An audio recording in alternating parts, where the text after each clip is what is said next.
Thank you, Renaud, for a really amazing introduction to what this group is all about.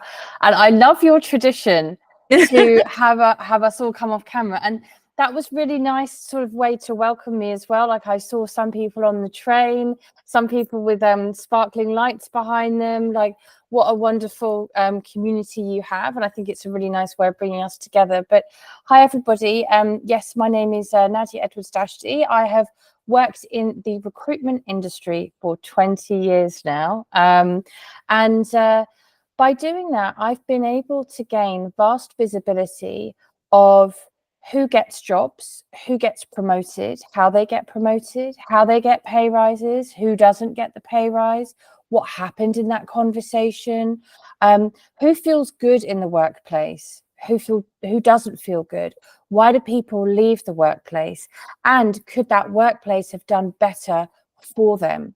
I'm really fascinated by all of these things, and I think confidence is such an interesting part of who we are and how we succeed in the workplace.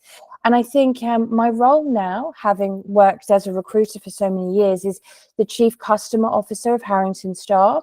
Harrington Starr, I'm one of the founders of it, and we started the business back in 2010. And when we started it, we said, we don't want to be just another recruitment agency that just gets somebody's CV, puts it in front of the manager, hopes for the best. We want to advocate for our people, and we want to solve some of the biggest problems that the technology and financial technology system and industry faces. And so we have built the business very much with sort of my ideology of let's host webinars, let's upskill people on their careers.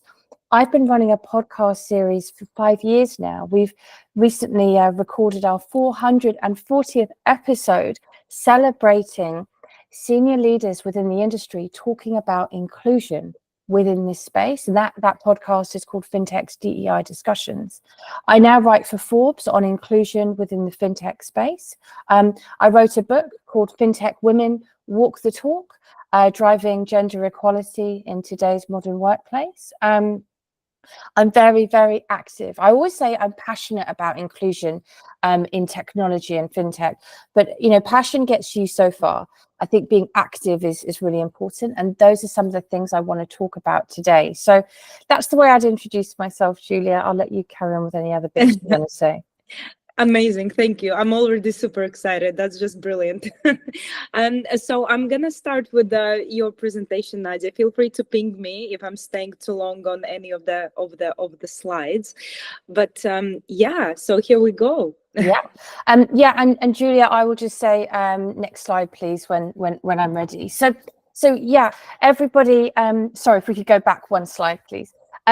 Everybody, I'm going to take us through a presentation to start with. Now, I know that today, we're looking to do sort of an hour's worth of talking and then Q&A, but actually I'm going to keep it a bit shorter on the talk and more on the Q&A, because I think everyone has a unique experience, and just even by my introduction of myself, everybody on this call will be thinking, this is relevant to me for applying for a job, or this is relevant to me for asking for a promotion, or this is relevant to me for having that conversation about pay rises. And there's only so much I can cover in a talk. So if we get to the Q&A, it means I can be a bit more specific. And one thing I always say is I don't have all the answers, but I am speaking to so many hundreds of people every single week. And just to give a bit of context to that, last year through the Harrington Starr group, we had over 8,000 interviews take place, right? So this is huge amounts because we've got nearly 80 consultants, right? Now, of all of those interviews, did everyone get placed? Of course not, right? But I do a lot of research into who got the yeses, who got the no's, and what were the problems, right? So a lot of that I bring to conversations like this. Also, on average, I will personally speak to 20 different companies a week about their hiring strategies. So now at the moment, not everyone is telling me that they're hiring. So I spend a lot of my career talking to them about their retention strategies, because a lot of people think recruitment is just that hiring bit. I'm all about how do we make sure someone is successful for the long term within a company, and is that company doing enough for them? So you can imagine I've got my finger on the pulse across a number of different types of companies. Now, the companies that I am speaking to all the time, they range from your big corporates, like some of the banks, all the way through to your newest startups. And you can imagine that the cultures and the environments are very different across both. But you know, a lot of it is down to a great manager, and I'm going to spend some time talking about that as well. I also spend a lot of my days talking to people who have decided to leave their organization, and they're actually thinking about leaving fintech or technology altogether because they've had a bad time. So this is why I invest lots and lots of time, effort, passion, emotion into my podcast series. So please have a look at it, FinTech's DEI discussions, because actually what I'm trying to do there is I'm trying to showcase different examples of amazing people in our industry who have succeeded. Maybe they have grown in their careers in different ways. They've moved from support to dev, maybe back to support, maybe into BA, maybe into product. I'm fascinated by that, because too many times do we think that a career has to be linear, and I love showcasing examples of people where it hasn't been that. So I wanted to start with this slide because a lot of people focus on the fact that women are underrepresented and a minority within the tech industry. But I am very, very focused on this small stat that I have at the bottom of the slide. Half of women drop out by the time they're 35. There's a Bloomberg article that was posted in the last 6 months that says the average tenure of women in the tech industry is 8 years, and then they leave the industry. I'm fascinated by these because in my role, you can imagine lots of companies come to me and say, hey, we want to address our gender balance. We want to have diversity of thought. We want better innovation within our teams. We want to have people building the systems that are going to be built for the masses and for different types of people to be using it. But then what is it that goes wrong and what doesn't happen? And I think this is very, very much linked to confidence in the workplace and how you progress yourself in the workplace. Next slide, please, Julia. So a huge part of my work really revolves around this quote. And if there's anybody on this talk that has heard me talk before, you would have seen this before. I want everyone to see this quote because I think this is the root of career progression. This is the root of confidence.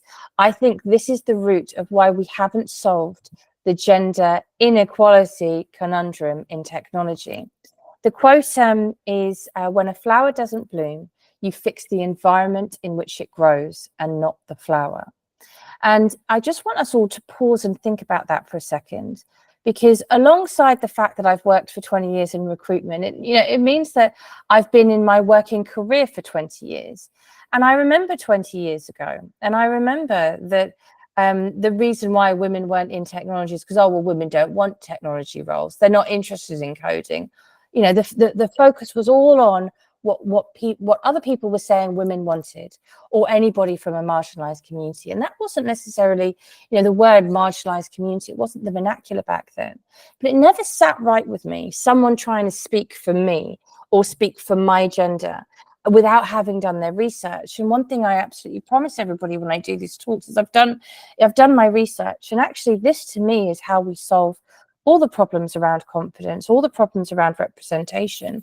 It's actually about, are you in the right environment? And what I love to say in these talks, so I love sunflowers, right? Imagine your favorite flower, right?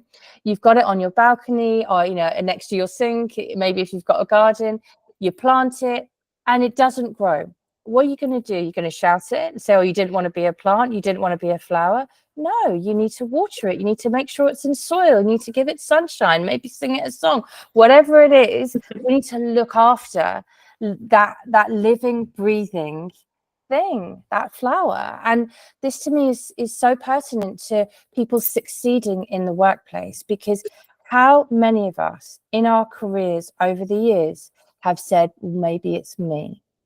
No, I think Nadia, also, I just wanted to absolutely agree with you on this. And I wish I've seen this quote in my 20s, because I feel that's where I struggled the most in terms of thinking, am I good enough? Am I doing the right thing? And it was just like always exactly about that I don't think I found the right environment for me to be in where I could actually flourish, rather than start having all the confidence issues, and doubting myself. And I think it's so important to actually remember this. It's absolutely true. I can relate to this so much myself.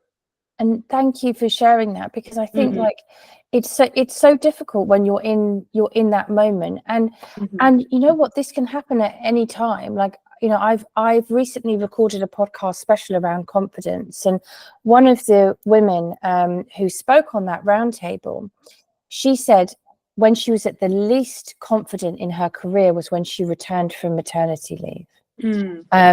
Another person said when they were at the least confident in their career was when they changed role. Another person, he said that when he was promoted, that actually when he was the least confident. So interesting how confidence can lax and wane throughout your career.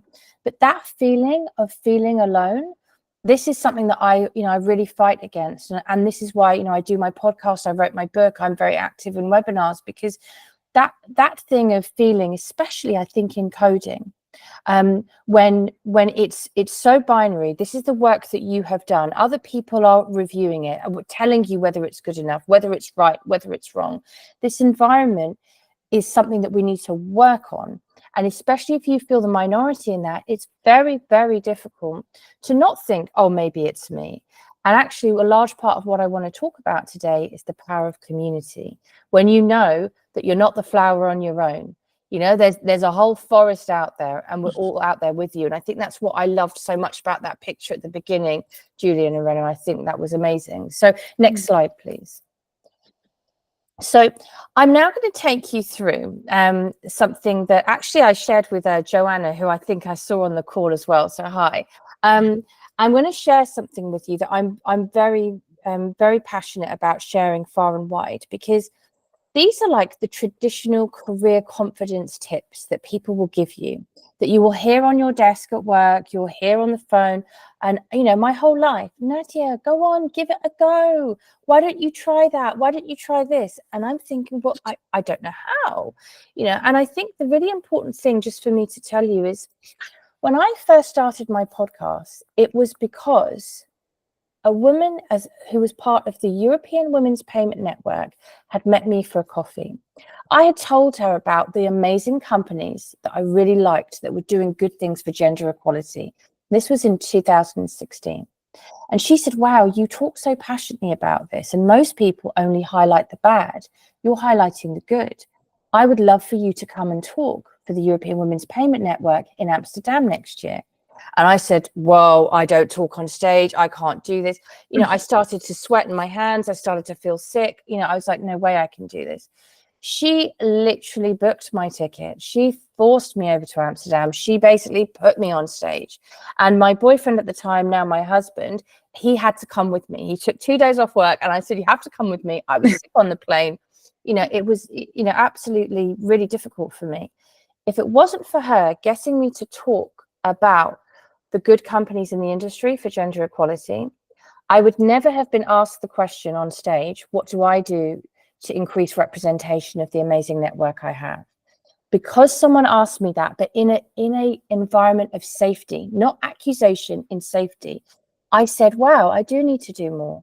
And on the flight home, I decided to start my podcasts. And it was that same community that when I'd hit my first 100 pods, and they were all with women in the industry, understanding confidence, career progression. Once I'd hit the first 100, I then called up that same woman at EWPN, and I said, I'm thinking of writing a book, but am I a person that could write a book? Who am I to write a book? And she said, you're crazy. You've got to go for it, and let me help you go for it. And she helped me by giving me direction. So go for it on its own is no good, I don't think. There has to be this environment, support, and structure behind you. But I really give all the successes I have in my career, I give it to the community that I have now sort of created for myself, which is why I think events like this are so important. Because it's not just myself, Julia, or Renna on this call, it's each of you connecting to one another. And next time, someone says something to you in the office about the work that you've done, or tries to take your confidence from you, you can reach out to somebody else on here and regain that confidence. Because I believe confidence is given or taken rather than you just growing it on your own. And you can grow it with the help of others. Practice is one of them. But these career tips, I want to just give you a flip side to some of the narratives. So people will tell you to succeed in your career, you must stretch yourself out of your comfort zone all the time. I agree with this. I do believe every day we should be stretching ourselves. We should be trying to do something we haven't done before. We should at least 1% be trying to increase and grow and progress, because 1% over a year means that you are plus 365 by the end of it. And it's a great thing to have when you're thinking about confidence and career progression. Next slide, please. But I do say it must be in an environment that you feel safe to do so. And this is what I mean. I'm going to go through 10 of these that are similar to this. Yes, let's stretch ourselves. Let's get out of our comfort zone. But who is there to support us? Who is there around us to be our scaffolding, to make sure that if we fall, we'll be picked up again? Because the more you do go outside your comfort zone, the more likely you are going to fall. A lovely story I heard years ago was that the best ice skaters in the world are covered with the most bruises. And that took me a while to understand what that meant. And it's because they're falling over all the time, because they're the best in the world, because they're constantly trying to be better. And it's okay that they fall over because they've got someone to pick them up. They have a support structure around them, an environment. So when we're in the workplace and someone's saying to us, come on, give that a go, try it out, you want to make sure you're in that right environment. You've got that right boss around you, that right team around you, so that if that mistake does happen, that it's okay. You're not criminalized for that mistake. You are learning and getting better every day. Next slide, please.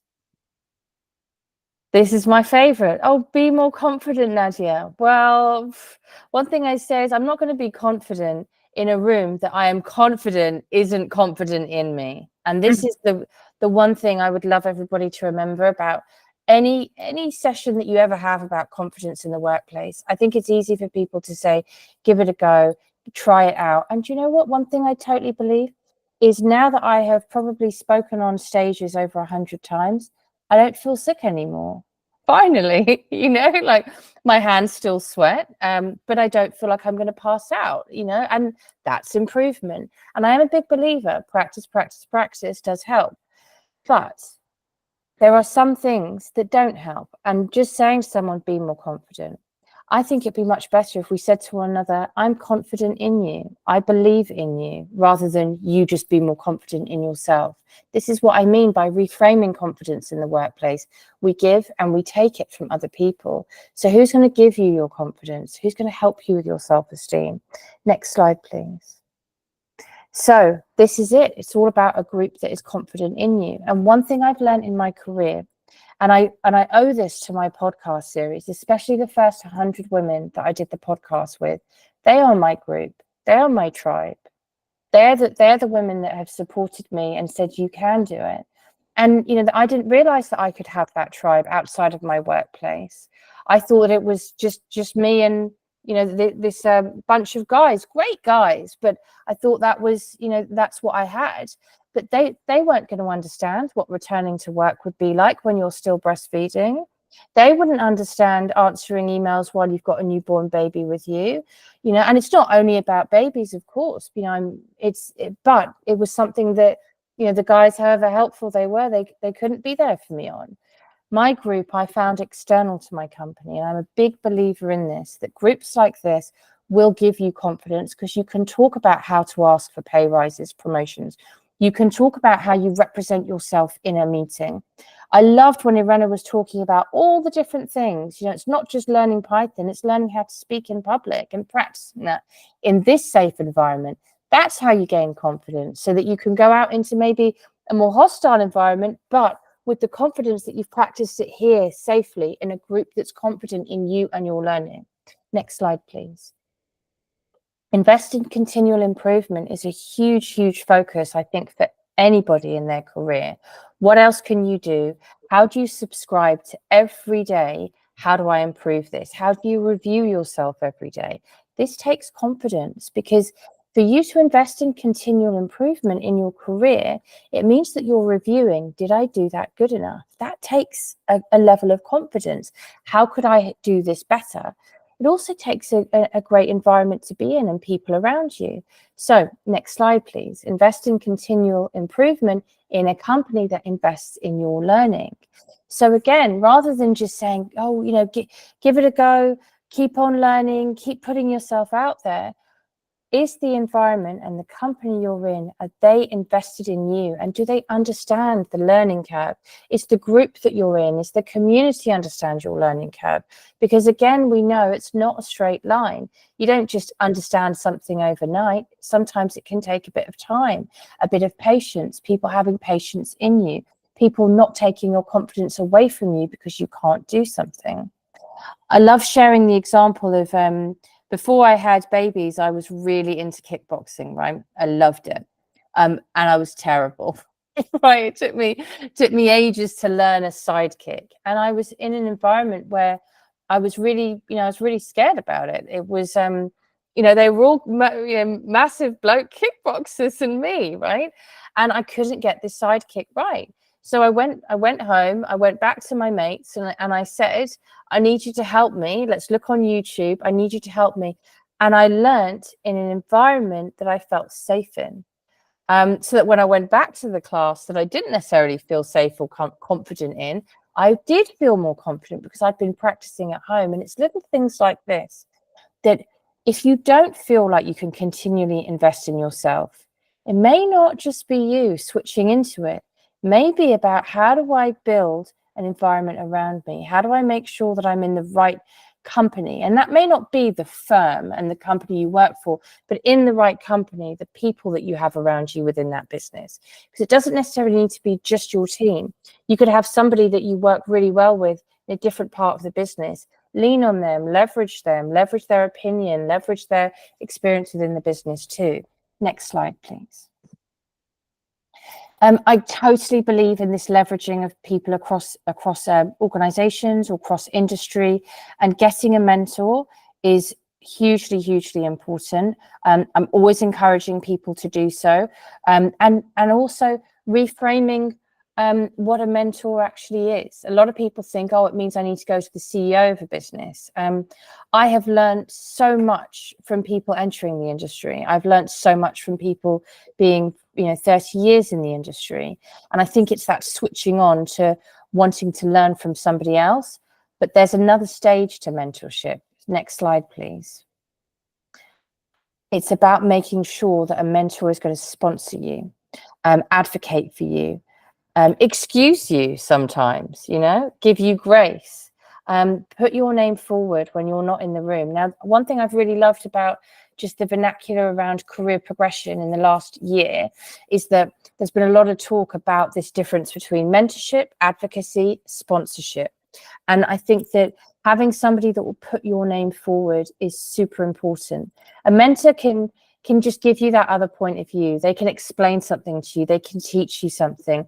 An advocate will go and fight for you. A sponsor will say, I back this person to do that job. And I think in your career and building confidence in the workplace, who do you think would do that for you right now? And this is a super important question. And I ask myself this all the time. And I'm a co-founder of a business, and I've got a C-level title. I've worked 20 years in my career, but I still ask myself this, because it's super important that the people you have around you in your group understand your capabilities, know your potential, believe in that potential, and they know what you are capable of. And I think that to help those around you, you've got to be vocal. You've got to be vocal about your desires, about what you want in your career, how you want to progress. Because just me saying, get a mentor, make sure they sponsor you, what does that mean? Make sure they're aware of just how great you are. And I know that some of you will be like, oh, how do I show myself off like that? Well, if you are the personality that you are great at showing yourself off like that, absolutely brilliant. If you're not, it's evidence. And it's being able to say to people, this is what I'm capable of. This is what I want to do.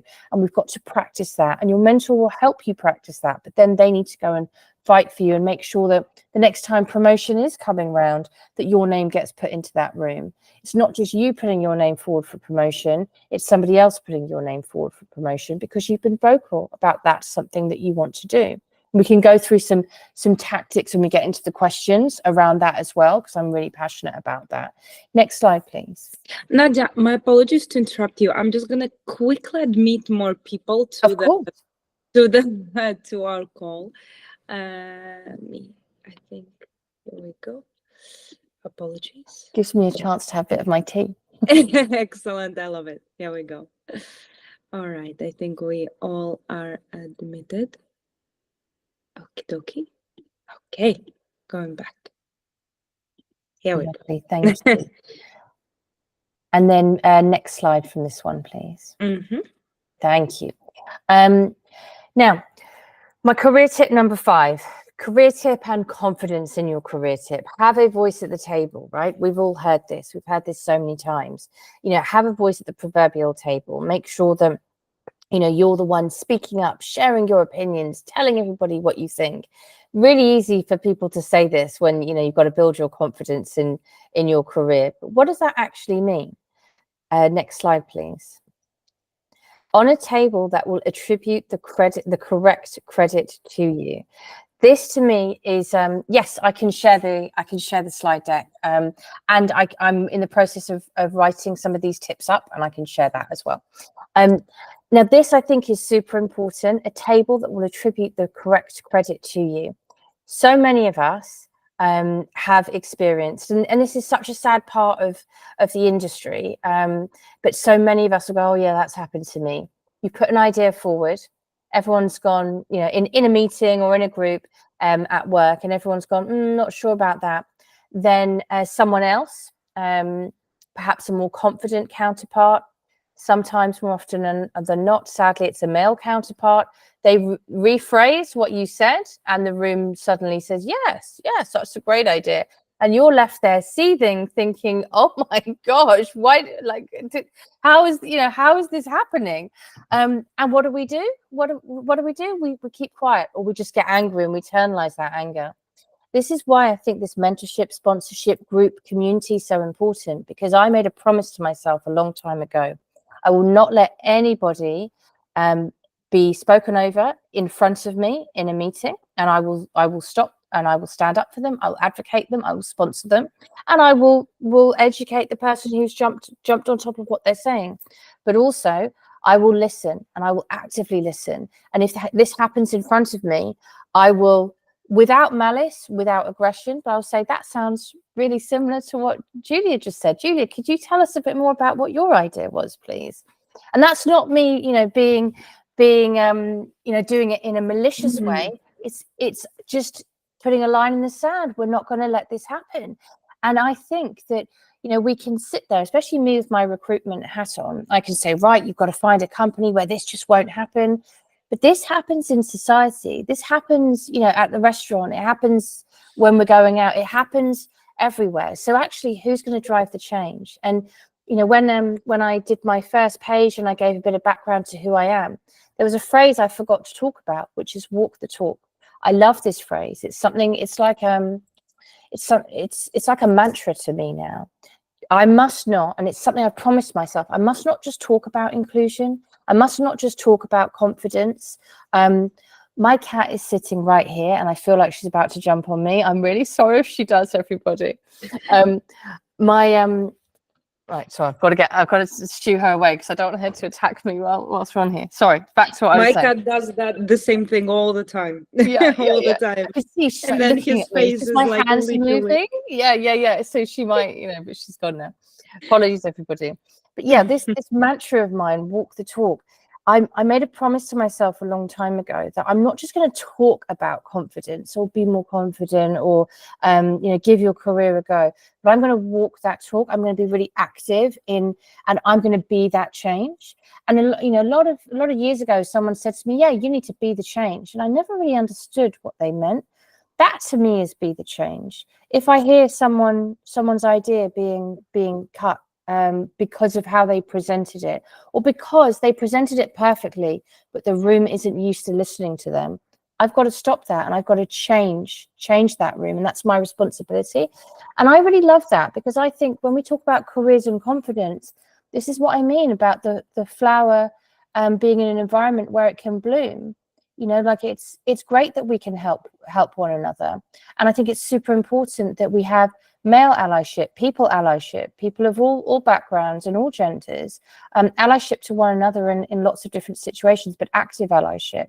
So knowing that you have someone in that room who will back you, who won't let somebody who loves talking over you talk over you again.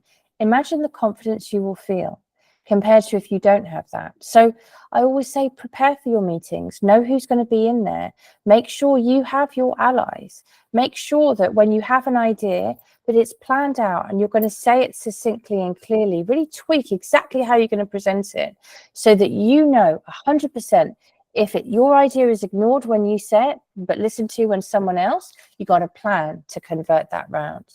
I think confidence comes from that. Next slide, please. Work hard and work smart. You will hear this all the time in career tips. Make sure you work hard, but we've all heard of the tiara effect. While a lot of the men in my company were at the pub until whatever time at night, all talking to one another, having fun with one another, telling each other how great they did at some particular project. That wasn't my personality type. I didn't want to be in the pub until whenever. I wanted to be in the office quietly working away, thinking I was progressing myself, thinking I was achieving something, but it wasn't seen what I was doing. So how hard was I working? How smart was I working? I was working hard, but was I working smart? And it took me many years to realize that actually to progress in the workplace, to feel confident in the workplace is actually evidential. So next slide, please. So the evidence I always talk about is you've got to know what you have done well. There was something that an amazing woman shared in a talk that I was at 5 years ago. She said, have an ego list. Everyone, please do this. In your inbox, have a folder, call it whatever you want, because it's a personal thing for you. Mine has a funny name, so it just looks like another client report folder, but it's my folder. Anything I'm proud of, any achievement, any bit of good positive feedback gets saved into that folder. In this folder, there's often emails that I send to myself. I did this today, I did that today. I can, before any difficult meeting, before any difficult pitch, just have a read through of the headlines in that folder. And that is, it's like my achievements, but it's personal to me, because it's like, I did really well in a call today where the guy I was speaking to, he said, no, I never ever talk to recruiters, not interested in anything you're saying. And I kept this guy on the phone. I was able to do this, that, and the other. And now I'm doing a talk for their business, blah, blah, blah. It's not something that would be in my CV, but it's like my personal record. This, I think, is important because it helps build that confidence in yourself, right? But also, you want to be thinking about, again, the colleagues, the environment, those who will boost and refer you. So when I spoke about your advocates and allies in the meeting, right, you can work hard, you can work smart, but who's going to be, and this is just, imaginary, who'll be in that pub having a drink with whoever, or at that restaurant eating with whoever, and say, oh, do you know who I know is still in the office? Yeah, she will still be doing this, this, and this until it's done. Or do you know who I know is going to be logging on later on tonight when she's done her caregiving for the evening? Because I know she wants to get that bit of code finished or sorted or whatever. It'll be her, it'll be them. Like, again, who do we have around us who will boost us, who will refer us, who will support us? And I think so easy to feel alone when we are alone. And I want to just reiterate, I now have amazing colleagues who I do believe will support me and advocate for me. But there are many years of my career where I didn't feel I had that. And I grew this through external tribe, external people boosting and referring me. If anybody was to go back to sort of LinkedIn 2019 and see who had posted about me, and this was really early days of the inclusion movement taking any sort of world by storm. There's some incredible CEOs across the fintech space, female CEOs, male CEOs, people CEOs who were doing posts about me and the work that I was trying to do. They were boosting me. They were referring me. And I never thought that my whole career. I thought it had to be just me on my own doing it. And this is why, again, I talk about the power of community. Next slide, please. Everyone always says in career talks, don't be afraid to speak up, speak your mind. Well, I will say this honestly, if I don't feel safe in a room, if I don't feel happy, if I don't feel like I've got people ready to refer me, boost me, back me, I'm not speaking up. I don't feel safe to do so. I feel like it would be dangerous for me in my career. So next time someone is saying, bring your whole self to work, don't be afraid, be you. Well, actually, it should make you pause for a minute and think, do I feel safe to do that? And what do I need around me for that? Next slide, please.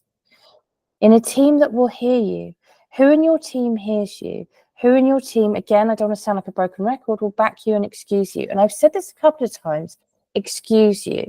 I'm not saying that you're going to be making mistakes all the time, but advocacy is a funny thing. And now that I've said this to you and your eyes will be open to this, you will notice, if you haven't noticed it already, there'll be certain people in your teams where they honestly can do no wrong.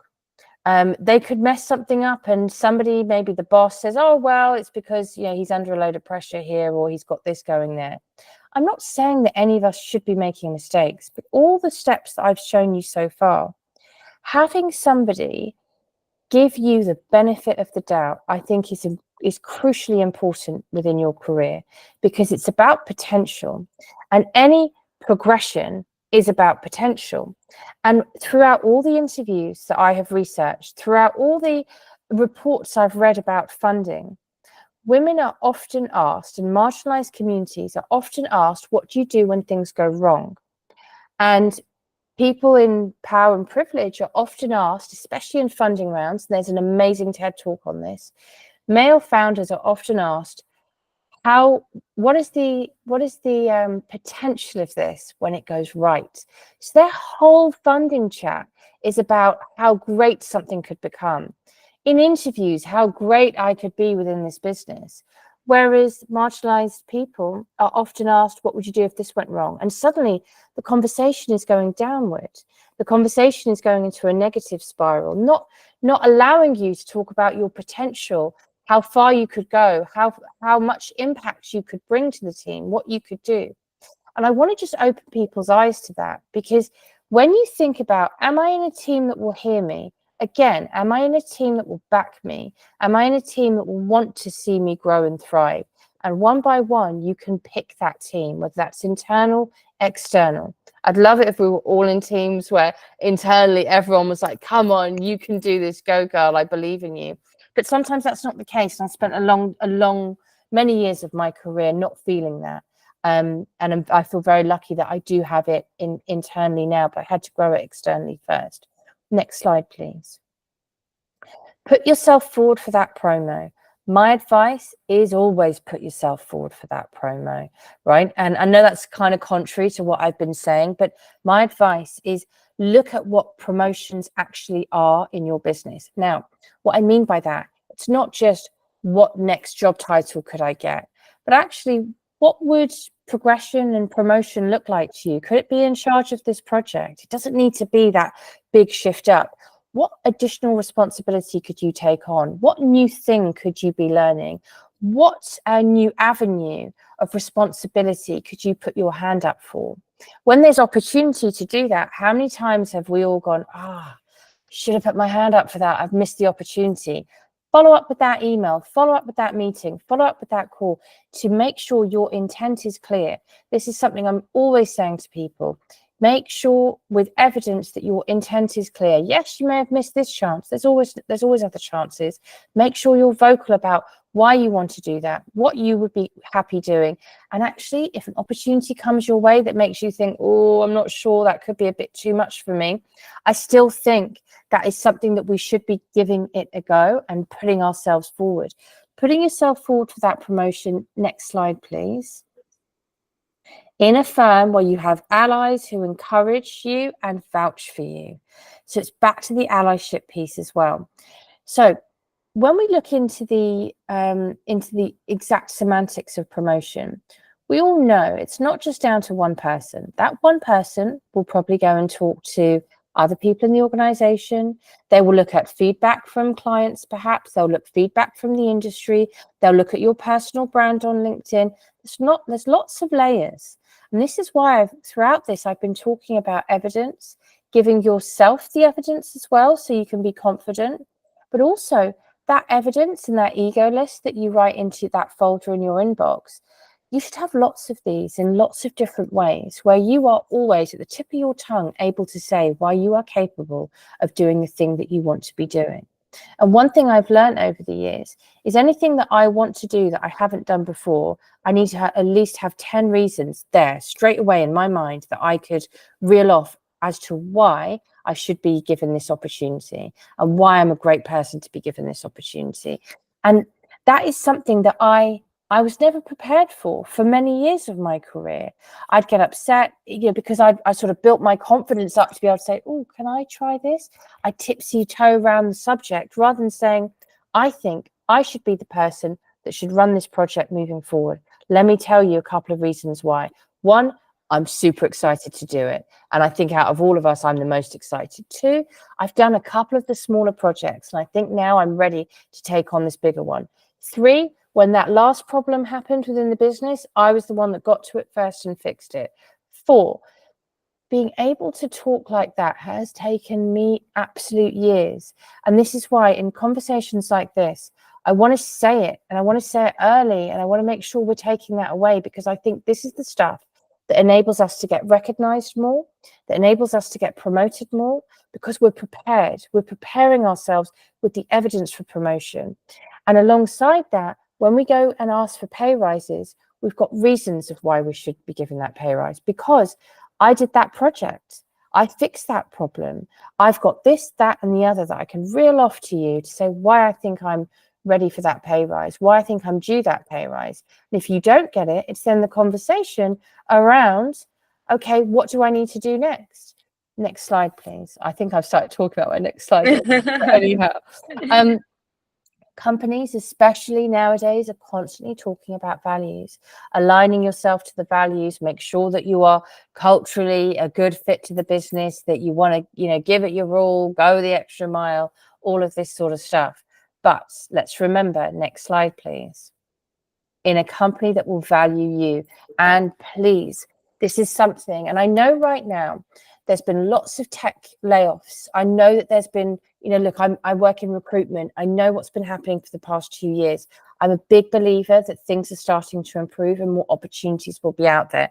But also, I'm definitely not the recruiter that will say, yeah, leave that company, go to the next. But you can ask yourself seriously, how much am I valued in this business, and what do I need to do to increase that? And this is a really important question. And we've spoken about evidence. We've spoken about conversations. Those conversations, I think, are super important. Making sure that your managers, your senior peers, your peers all know that you are taking the role that you're doing seriously and you want to be doing whatever you want to be doing next. Be more vocal about this, because actually all of those voices around you, they as a byproduct will advocate for you when they're in that meeting. Let's say you're constantly telling a pool of 5 people, I am super aligned to the values of this business, and one of the values is about XYZ. I want to be doing this XYZ. When that next comes up, I want to be part of that. Those 5 people are all in 5 different meetings over the course of the next 3 months. And in those 5 meetings, someone somewhere mentions an opportunity. That individual is thinking about you because you've given them the knowledge, you've given them the confidence in you, you've handed that confidence over to them to be confident in you, to talk about you. These are tactics that I never did enough in my career. And I don't have any regrets. Please don't think I do, because I think I had to learn things the way I learned it to be able to be so passionate about sharing these things. And now, as I said at the start, I speak to hundreds and hundreds of people about making sure that they are recognized fairly, promoted when they should be, and talking about pay all the time. And of course, the last one, the next slide, please, is always ask for that pay rise. Honestly, like, and you know, even my CEO, like, he'll hear me and I can just see him. He's like, oh God, stop talking about pay rises, right? But like, I think that we all have to get used to asking for a pay rise with evidence, with examples, with case studies, with why we deserve it, with what the market rate is, so an educated asking for the pay rise, with look at all of these other roles that I've seen out there. This is exactly what I do for this business, and they're paying 20% more than what I'm earning. What do I need to do to be that valuable in your eyes? Get that pathway started. These are the questions that I think that we should be doing. Next slide, please. With a manager that will hear you. There have been so many times in my career where I've seen amazing people talking to the wrong person in the business about their progression, that person that will actually be a blocker for them rather than an accelerator for them. But with this, I do think, I've said it many times, examples, evidence, case studies, really important. Your research into what the market rate is, but also just practicing. This is normal. There's an amazing woman who is the CCO of Oak North. Oak North is one of the UK's fastest ever growth fintechs. Yeah, it is a big catch, right? Sometimes you can be trapped under a lousy manager, which is why mentors, sponsors, really important. But yeah, Valentina Christensen, I was on a panel with her at Finovate Europe in January, and she is super senior within the fintech space. And she just said this story that just made my heart stop, because I recognize it, and you will all recognize it too. She said many years ago, she finished a meeting with her manager, and one of her direct peers was going in, and he said, hey, wait for me, it's a half-an-hour meeting, we'll go to the pub together. They went to the pub together afterwards, and he said to her, so what pay rise did you ask for? And she said, I didn't ask for a pay rise. And he was like, you're kidding, you didn't ask for a pay rise? Did you ask for a pay rise in your last meeting with ex-manager? She went, no, I've never done that. And he went, what are you talking about?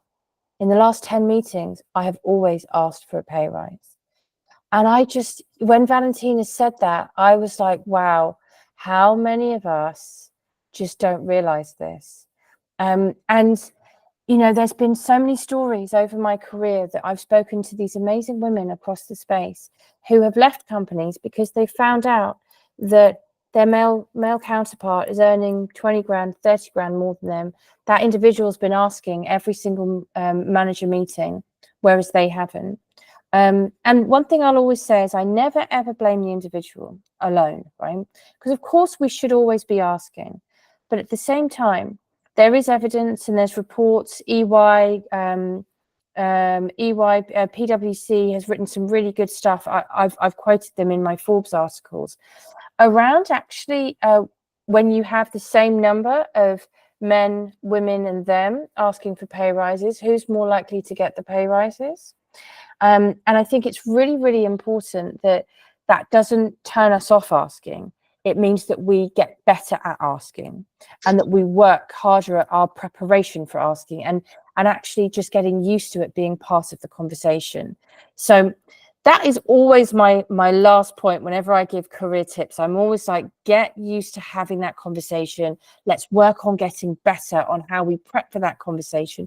But also, it's not just a yes or no. It's not just you got the pay rise, you didn't get the pay rise. It's this is the journey. So it should be always on the agenda. It's just, where am I on that journey? Am I any closer to the next level or not? And what more do I need to be doing? And then it ties all of this in. So that's my my final slide. I hope that's been helpful. I've tried to share all my knowledge from all the years, from so many different people telling me about their experiences in the workplace, and yeah, I'm open to any questions that anybody has. Thank you so much, Nadia. I can feel your passion in this. Absolutely. I feel so energized and motivated now myself. So thank you for that. And I think a lot of things that you said and some of the personal stories that you shared and stories of other people, I can definitely resonate with those. Definitely felt that, definitely experienced that in my tech career for sure. So thank you so much for that. I guess I have a question, burning question actually, off the back of I actually, your last tip. So, and the reason I wanted to ask is because I actually get that question very often when I speak with some of some of my peer colleagues, women colleagues, or junior colleagues. So, I always say the same, just ask for that pay rise, right? But for so many people, this can be quite uncomfortable conversation, isn't it? Because again, this comes from feeling safe, from feeling confident, and some people don't have that safety or maybe those trustful relationship with their manager. So in those type of situations, what are the tips and tricks from your perspective in terms of how to handle that discussion, how to start, like what to prepare? And I think especially if unfortunately you find yourself in not very safe environment, but yet you want to have that discussion. So how to go about it practically? Yeah, and one thing I will just say before I answer that, I've got two children, very young, 3 and 4, a girl and a boy. The way society treats them is incredible.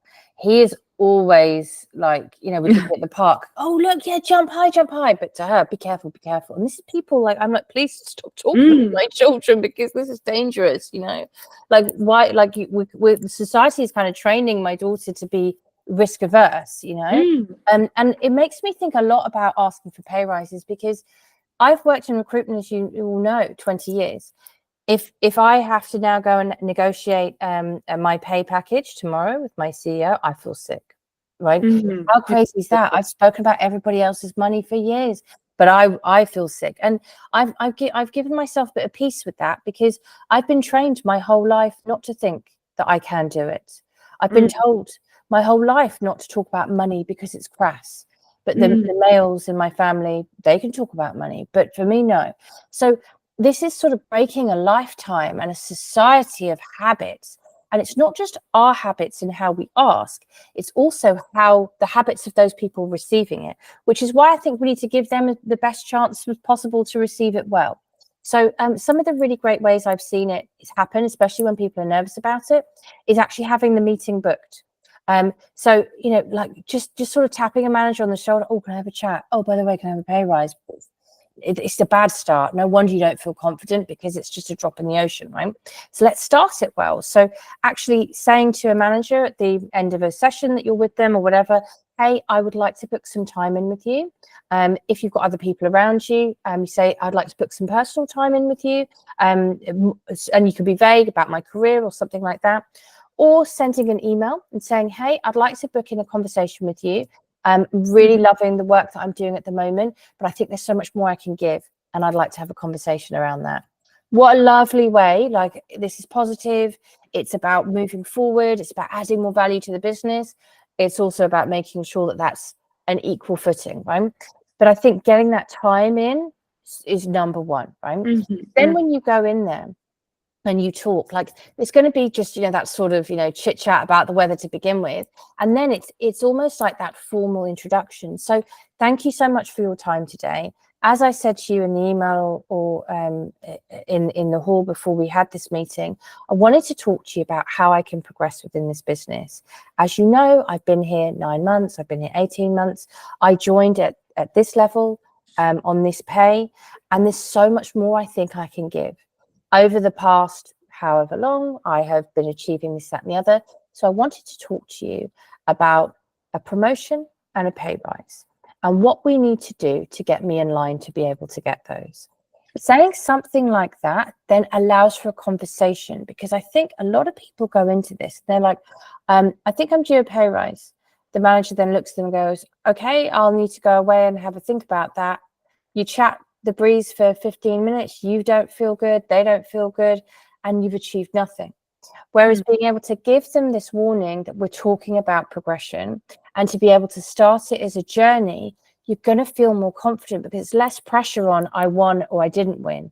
You know, it's the difference between winning and losing, success and failure. And actually, I advise people, let's take that success and failure out of it. Let's turn it into a journey. What is it that I need to do? How am I in line with my peers? Do you think that I'm overachieving? Where do you think I'm underachieving? What more do you expect from me? Because ultimately, when you get into the conversation that your manager is then saying, well, actually, you're doing everything I've expected of you and more, then it's much more easy for you to say, great. So when are the next official pay reviews happening? Right, that's so much easier than I think I'm due a pay rise, you know. But also, you may be that you've done some, you know, evidence checking, you've looked at market rate, and you realize, wait a second, if I was working for the competitors of this company, I'd be on 20K more. Like, you know, what's going on? So maybe it's about you going in there and going, look, I've done some research. Number one, these are all the great things I've done, but number two, I've done some research, and I think that we need to have a look at what I'm being paid against market rate. What would be the process for us starting that? Like, it's not just that pinpoint success or failure, it's the conversation. I think this is how people get much more confident, because then the next meeting, you know where you're at. You've already done all of that beforehand. You can start off again with a load of achievements, but you will feel more confident because you've done that background work on it. No, absolutely. That makes perfect sense. And there is actually a great follow-up question in the chat as to whether there is a reference point after how long you've worked in a team that you should, or you're sort of, you know, allowed to ask for that pay rise, right? So, because sometimes, you know, you hear some policies that, you know, it should be a year, it should be 2, or there's some sort of particular KPI that you need to meet. Like, is there actually any sort of boundary to that? When should we feel, you know, that it's okay to ask? So, you know, in my career, I've been, you know, negotiating salaries so many times over. And it's so interesting because I've never, ever had a woman, and I have never seen it in our business, and we place a lot of women in technology roles because of all the work that I do. But we've never had a woman that I'm aware of negotiate in the contract when the pay review will happen. But we get that with men all the time. After 3 months, we're going to negotiate a pay review once I've proved myself. That's like, that happens all the time. So what I always advise people is that even from day one, you should be saying in interview, and actually your recruiter. So, you know, right now, a lot of vacancies are being filled with direct applicants to companies. So I advise candidates, even though we're not representing them, so I can't have my team advocate for them, right? So I'm helping people advocate for themselves. So I'm saying, you know, when you're getting to the salary negotiation point, you know that they're going to offer you. These are the times where you go, right, how often do pay rises happen? What needs to happen to be promoted within your business? What is the system? How do I make sure that I'm within that system from day one?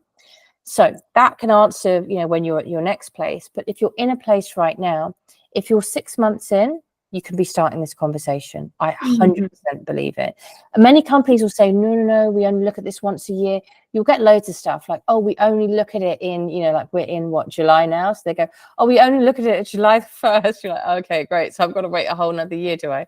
Which isn't necessarily the case, but it's just be prepared that this is the sort of stuff that people will say.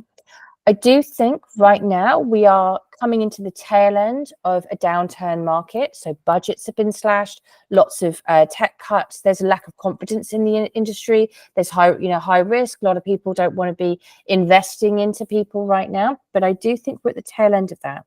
We've had 18 months of some really difficult times in the industry, and actually now a lot of the reports that are coming out is more investment is coming into tech. Even the big tech companies are hiring again. There's some positivity, and a lot of the work that I do with our clients is around not being complacent with your people. So I call it talent complacency, and a big thing that I'm advising them is you've got to look after your current staff. Even if you don't have money to give them pay rises, you should be talking about promotions, investing in their learning, making sure they understand the direction the business is going in. You are absolutely in your rights, even if you've been in a business for 3 months, to ask, what is the direction of this business? How are we growing? How are we doing? What is the next step for this business? Therefore, what is the next step for me? Yeah, no, absolutely. And actually, one of my friend colleagues shared the story with me that once they joined the company, and there was not really much transparency, I think, at the point of employment in terms of different ranks and how they worked in the organization. They pretty much were slammed with, right, this is the base, and they wanted to get the job, so they just went in. And then once they got in, and after probation period of 3 months passed, they realized that they're quite significantly underpaid compared with everyone else on the same level. And it was literally like 3 months in, and and she was great, she was brave, she knew what she wanted, and literally at the 3rd month of her being new in the company, she just went and she said, at the point of employment, there was no much transparency. I don't feel that the base that you offered to me is fair in comparison with how everything else works here. And she got a pay rise straight away. She got 20%. And I think it sort of shows that sometimes you just need to go for it. Yeah, you need even if you literally just joined, because Yeah. sometimes there's just not enough information, unfortunately, and this happens as well. Yeah, and I think also with smaller companies, a lot of stuff can happen because there's limited reporting, right? So like the gender pay gap report is only for companies 250 and above, right? Now the good news is, I've been reading up on all the new employment rights bill, and there's going to be a lot more reporting. That's a very good point for people to remember as well, that there are laws, there are regulations that are here for you to help, and a lot of companies, they don't expect you to be aware of that, right? And like we often forget it, but it's actually there, and they're developed and implemented for the reason, right? Yeah, absolutely. And there's some really good changes, like parental leave from day one. There's a lot of startups out there that won't sort out your pension from day one, which that is absolutely like unacceptable. That's against the law now. So there's things like that. So it's about like not just educating yourself on market rate, and also we've just produced a salary survey, so I'll send it to you afterwards, Julia, so you can share it with the group. Because that we researched like 10,000 people, and that's like good evidence. But also I will send you the link from the employment rights bill, because from the King's speech, the new laws that will strengthen employer protections. It's a great little article. It will give you just clarity. We need to make sure we're upskilled on this. I look back at my career and I think the amount of times that I was just naive, so this is why these conversations I think are so important.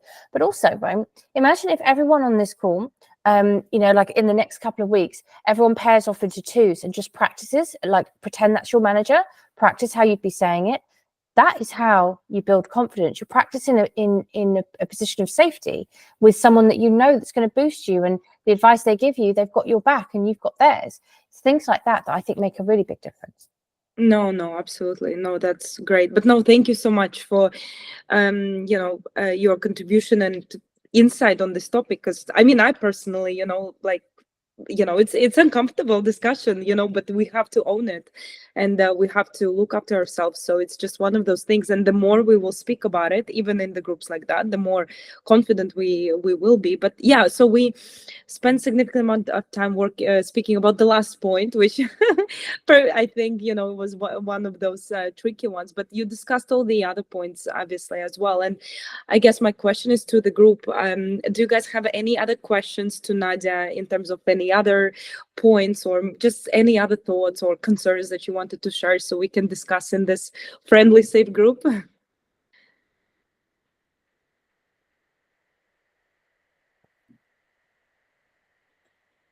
There's a question that's come through written. I'm also keen to know the reason research why women tend to leave tech by 35. Can you share more info, please? Okay.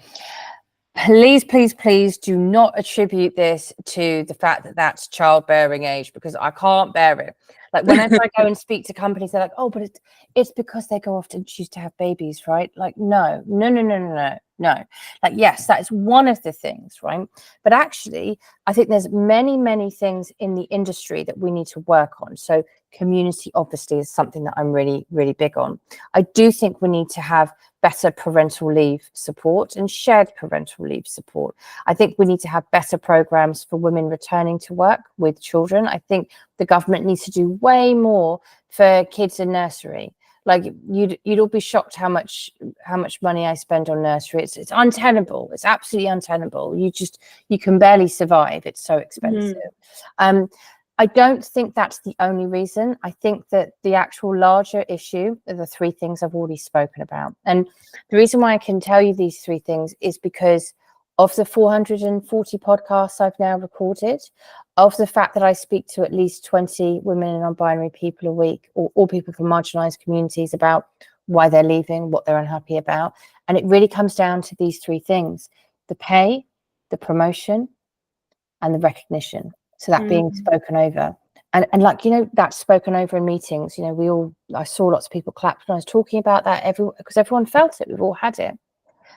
In my book, I quoted a lady who was, she was the CTO of Macquarie Asset Management. Her name's Kate Bond. She's absolutely incredible. Check her out. Like, I'm so inspired by her. But she said it's death by 1,000 paper cuts. And so when I talk about someone speaking over you in a meeting, it's a paper cut. It's not the end of the world. It annoys you, yeah, but it's not the end of the world. When you have 1,000 of little things like this, and when the workplace is set up for a particular demographic, when promotions are set up for somebody who is an extrovert, because actually it's not just a gendered thing. It's a specific personality type within a specific gender that the workplace is really set up for. And we've got to make sure these workplaces are better. It's not just about women fitting into a man's workplace. This is about us all being able to thrive. Introverts, extroverts, all personality types, all genders, all ethnicities, all religious backgrounds. And I think that there's a lot that needs to be done to improve environments, but also there's a lot that the government needs to do to improve society so it sets women up for work. One of my children's about to start school in September. It is like, it's going to be very tough for me. School finishes at 3:15. Like, who decided this? Like, who thought that would be a great idea for both parents, or all parents, or parts of the family to be working? It's it was set up many years ago. It's a system that doesn't work for us now, and unfortunately, women being the brunt of the caregiving globally means that we have a lot on our shoulders, alongside being overlooked for promotion, being undervalued, not being heard. To companies, this is why my whole thing today was about the environments and what we can do to drive these environments to be better for all of us. What do I think about the lack of paternity leave? Exactly. Like, if you look at companies across Europe, it's fantastic, the paternity leave that they have, and it's direct correlation to women being able to continue and progress within their careers. So not to deviate too much, but people talk a lot about the glass ceiling, but actually we've got to look at the broken rung. So if we think about the rungs of progression, women aren't getting promoted as often as men are. They're not getting recognized. They're not getting the pay rises. So it's not even like they hit the glass ceiling. There's a broken rung that they find difficult to get over. And why do we find it difficult? Because the environments need to change. The system needs to change. And this is why I spend so much of my time celebrating the companies that are affecting that system, changing how they hire, changing how they promote, making sure they have bias champions within the business, making sure that people are trained up to support one another, so we've got all eyes on this, No, absolutely. And there is a really great question, actually. So carrying on the topic of supportive environment. So when we're about to join, new employment, so from your experience, is there any green flags to look out during the interview process, or any particular questions that we may ask to ensure that we end up in this nice and supportive environment where we can ultimately flourish? Yeah, I love that question. Mm.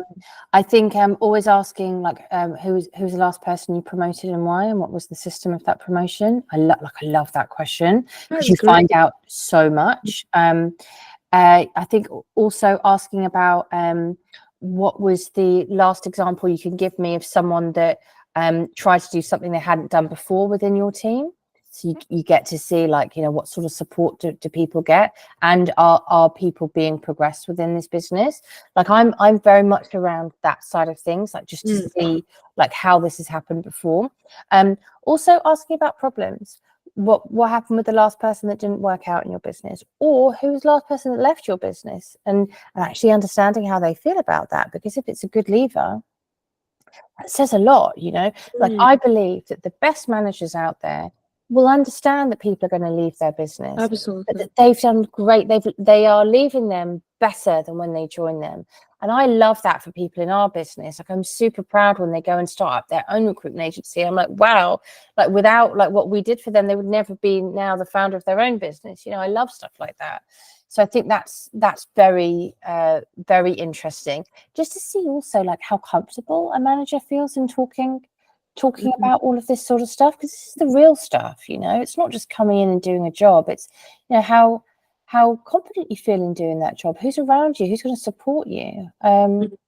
No, that's really helpful actually, because I've been asked that question quite a lot as well, and you know, especially with the massive emphasis on values that you also outlined. I think it's really important, because for me, I think when I was more junior, you know, I never even thought about it like, oh, environment, I need to be happy, and what are the values.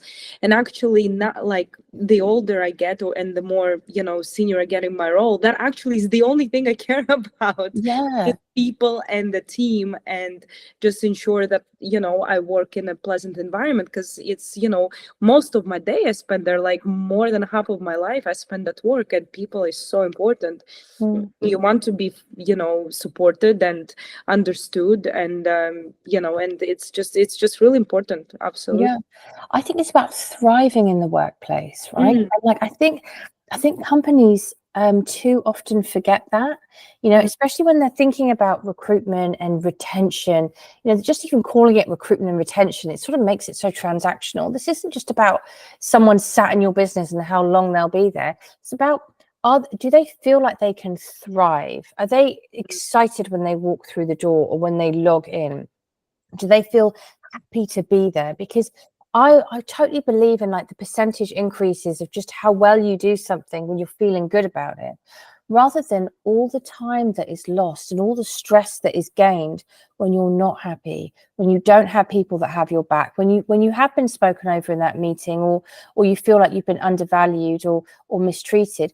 That you take that with you for the rest of your day. You take that home to your family. That's with you, and it's really, really detrimental. And what I absolutely love about Gen Z is that there's so much more conversation around this, and around what's good enough and what's not, and you know, what's good enough from a company. And historically, when people applied for promotions or applied for jobs, it was, am I good enough?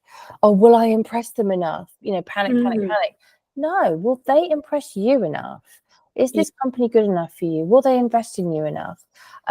So I really like that. That's some of the changes in the industry for sure. No, absolutely, yeah. And there is another great question in terms of, you know, how we can actually support each other when we are in the team, and let's say we're in the environment which actually promotes competition over collaboration. And I mean, me myself, you know, I've found myself in those situations as well. And from my personal experience, I've always tried to be, transparent, and it's easy to say that, but I think what really adds on as a level to being transparent is actually also showing vulnerability. And I feel like that's what really, bonds and connects people. And it's not about oversharing, and it's not about, ultimately, disclosing some of your weaknesses or something else per se, right? It's just about, forming that bond and relating and just being honest on, how sometimes you may feel. And it's a great question. But in the team environment, if we forget about leadership and management and just focus on, let's say ultimately people with whom we operate, like from my experience, that's kind of what was helpful. How in your experience, what do you think we could also practically do to support our peers, our teammates? And I love it. I love your point on vulnerability. Like, it took me many years to be able to be that type of leader because I didn't feel safe. And the environment was so competitive. And I thought, oh my gosh, if I'm not portraying this strong, I'm fine, exactly, then that'll be perceived as weakness. And, even now I'll say it at least once a month. Don't confuse my kindness for weakness. I say that to people because I think it's still the hangover of, the traditional leader perception and things like that. I think it's a very difficult one because if you are in a truly competitive environment, but it's a negative competitive environment, you're not going to feel safe. It's going to be very difficult to collaborate. But actually, I do believe that each of us, one by one, can turn that negative competition into a positive one. And I actually believe it starts by celebrating the person that's won. And if you can show, I am confident enough in who I am, and this is something to work on, because I am able to go, well done, you won that, or whatever the win is. You're able to do that and say to that person widely and openly, what did you do? How did you do it? Tell me, I want to learn that. Suddenly you are shifting this sort of negative competition feeling into a positive one. Like, wait a second, you've won something, I want to learn from you. And actually human nature is we want to impart that onto other people. However competitive that individual will be, they'll be like, oh wow, yeah, here, this is what I did, this is how I did it well, yeah, we can do something together next time. And before you know it, you've got other people sort of proverbially looking over going, wow, that's interesting. And I think it is very difficult because you could be in an environment, and believe me, I've been in that environment before, where it's just such toxic competition that it's very difficult. But the way I've always seen it, and this is a personal story, like in my life, wherever I felt that it's been like that, I've seen it as like an invisible fence, and it's just me on one side and all of these toxic competitive people on the other. And I've always said to myself, all I need to do is just invite one of them round to my side, and then it's two of us. Then we're going to invite someone else, and it's three of us. And it's a really nice way of putting that into your mind for anything in the workplace when you feel alone, and like, how can I turn this into something a bit more palatable, Yeah, because I feel like very often as well, what I find is, let's say if there is some sort of emotion that I feel at the workplace, it's very often that someone will feel the same. It's really common that, let's say, something happened within the organization, something that impacts the team. And it's very often that you can find someone to talk about it and find, that sort of support, because it's very rarely when you will feel the way you feel in isolation. If you work in the same team, it's usually people that do tend to share sentiments about whatever happens.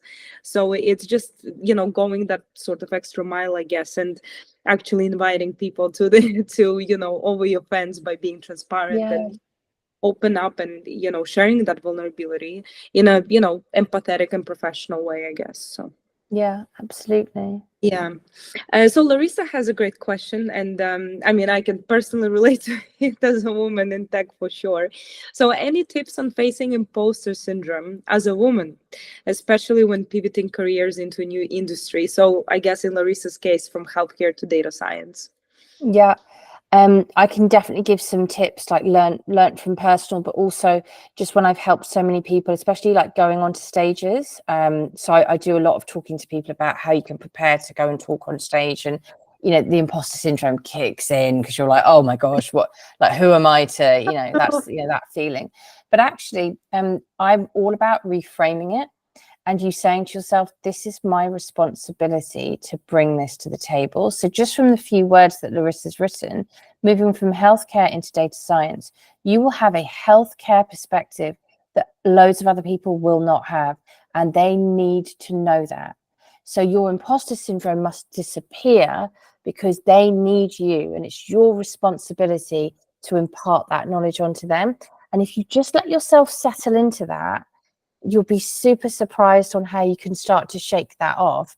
And also, like, it's something that I did for myself. I started to say to myself, it's not about me. I kind of like fell into the imposter syndrome in a weird way. I was like, this isn't about me. It's my responsibility to talk about all these amazing women across the tech community. I have to do this for them. I like reframed it in my mind, for them, with them, by them, you know, like all of that. And then suddenly that allowed me to shake off the feeling of, because don't forget, I am, and I say this, you know, I mean to say this, I am just a recruiter. A lot of people when they look at recruiters, they're like, oh, you know, you have your own agenda, or we're not going to listen to a recruiter. I've got that level of things that I'm dealing with all the time as well. And I know I'm not just a recruiter. I'm a representative of the women of technology and fintech and the challenges that they're going through. And without me advocating, sponsoring, mentoring, we would be worse off. And that's taken me a long time to be able to say that confidently and clearly. But it's just switching it. That is my advice. Those are my tips for sure. Yeah, no, absolutely. And I think what also took me a while to realize when I was fighting with the imposter syndrome in my 20s was that, you know, you need to understand and acknowledge and appreciate your, you know, how special you are in your particular skill, right? So just like you said in Larissa's case, so she has an expertise in healthcare, so she's yet perhaps to build data science skills, but she already specializes in that. And I think what really a lot of organizations tend to appreciate and move forward with is the diversity of teams. So, you know, you might join and there might be a project in healthcare and someone else might not have that expertise, but you do, and you need to appreciate that. And sort of that will, I think, give you that safety net and confidence. And because when I was in my 20s, I was a management consultant, and I always moved from project to project to project. So literally with every new project, I felt like, oh my God, again, new thing, I don't know what I'm doing and stuff. And I think at some point I just had this like enlightenment and like, okay, but this is my thing, and that's sort of, you know, my selling point, sort of speak, you know, and that would help me to get over my imposter syndrome, I think. Yeah, I love that. Yeah.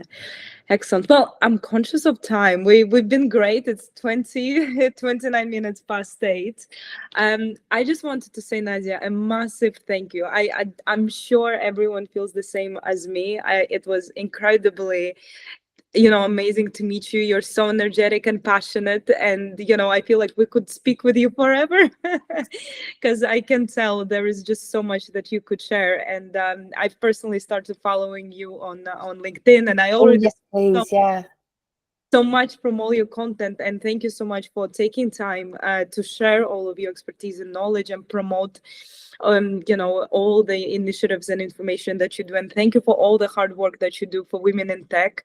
And we as community like just resonate with that, because that's our mission as well, and we're so passionate. And you know, it would be great to, you know, connect with you again in future to discuss some other interesting topics. And I just wanted to say a massive thank you for your time, and I'm sure everyone appreciated having you and you everyone for joining. I really appreciate it. Excellent. That's amazing. Well, I hope everyone enjoyed, and thank you so much for coming today, meeting Nadia, meeting me, Irina, and being part of Women Coding Community. Stay tuned with us. We do all sorts of events, online events, in-person events as well. So keep following our LinkedIn page and our website, and please join our Slack. There is a lot of action going on. So thank you so very much. And on that note, I'm gonna close the call and see you all on Slack. Bye. Bye. Bye. Thank you. Bye bye.